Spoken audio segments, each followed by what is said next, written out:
Once trusted at the very core of Kanye West's inner circle, has come forward with claims that are now rocking his entire empire.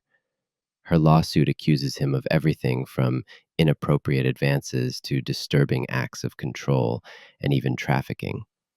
And it doesn't stop there.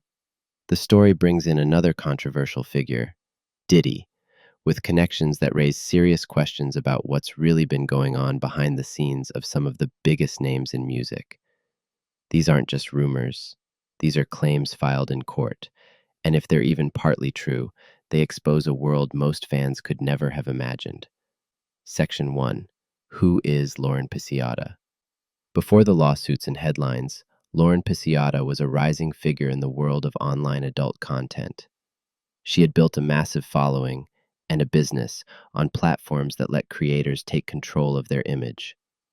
But in 2021, her life changed dramatically. Kanye West brought her into his team through his fashion brand. This wasn't just another assistant job. Kanye reportedly told her he wanted her to become godlike and offered her a staggering $1 million per year if she gave up her online content. That number didn't stay static. Soon after, she says, he promoted her to the role of chief of staff, increasing her salary to $4 million per year. Pisciotta quickly became one of the closest people to Kanye, helping manage his schedule, his studio time, and even contributing to songs on his Donda album. From the outside, it looked like a once-in-a-lifetime opportunity. But behind closed doors, Pisciotta now says it was something else entirely. Section 2. The first lawsuit. Red flags emerge. In June 2024, Pisciotta filed her first lawsuit against Kanye in Los Angeles County.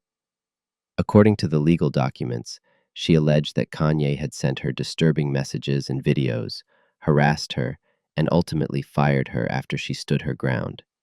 These weren't just uncomfortable texts. She says they were vile, unsolicited, and marked the beginning of a pattern of manipulation and power plays. This lawsuit set the stage, but Pisciotta wasn't done. Over the months that followed, she amended her lawsuit multiple times, each update revealing even more serious claims. Section 3. The alleged drugging, and Diddy enters the picture. In October 2024, Pisciotta amended her complaint with one of the most alarming claims yet. She said that during a studio session co-hosted by Sean Diddy Combs, both she and her client, a former artist she managed, were drugged without their knowledge. She didn't go into detail about what happened next, but the implication was clear. She believed she was deliberately incapacitated during an event hosted by two of the industry's most powerful figures. At the time, Diddy was facing his own wave of legal scrutiny, with multiple accusations ranging from coercion to trafficking related behavior. While Diddy denied all wrongdoing, Pisciotta's claims echoed some of the same disturbing patterns. Section 4. The San Francisco Incident, a business trip gone wrong. According to Pisciotta's lawsuit, things reached a frightening new level during a business trip to San Francisco. She and Kanye were there to prepare for the launch of his controversial Donda Academy. But the work trip, she says, turned personal, and not in a good way. She alleges that Kanye kissed her without consent and asked her graphic and personal questions about her body. She tried to shut it down, to keep things professional, but she says Kanye wouldn't stop. Section 5. A writing session turns disturbing. Later that same trip, during a private writing session in Kanye's hotel suite, Pisciotta claims the situation escalated even further. According to her, Kanye began acting erratically and pleasured himself in front of her while engaging in inappropriate conversation. She says he also made unwanted physical contact, touching her private parts in a way that left her in shock. Then, in the middle of speaking, she claims Kanye simply fell asleep, mid-sentence, as if nothing had happened. Section 6. The Hotel Room Encounter. Pisciotta says that sometime after the hotel session, Kanye showed up at her hotel room unannounced. He demanded to use her shower. When she hesitated, he allegedly forced his way into the room. What happened next, she says, changed everything.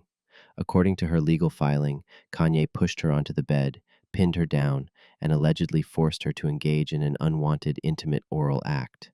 She says she froze, begged him to stop, and felt completely powerless. Then she says he stood up, apologized, and walked out of the room. No confrontation, no explanation, just silence. Section 7: Trafficking and Inappropriate Exchanges. In perhaps the most shocking part of her latest complaint, Pisciotta says Kanye once offered her to another man in an inappropriate exchange, a disturbing act she claims was not a one time incident. According to her, Kanye had a habit of offering women to other men in situations where he would receive something in return, usually sexual access to their partners. She alleges that this wasn't a random behavior, but something he did notoriously, implying that others around him may have known or even participated. That kind of behavior falls under the legal definition of trafficking, which Pisciotta has officially accused him of in court. Section 8: A bigger pattern? The connection to Diddy grows stronger. This is where things take a turn from shocking to possibly systemic. Diddy's name has come up again and again in Pisciotta's amendments. The studio session where she says she was drugged, his event.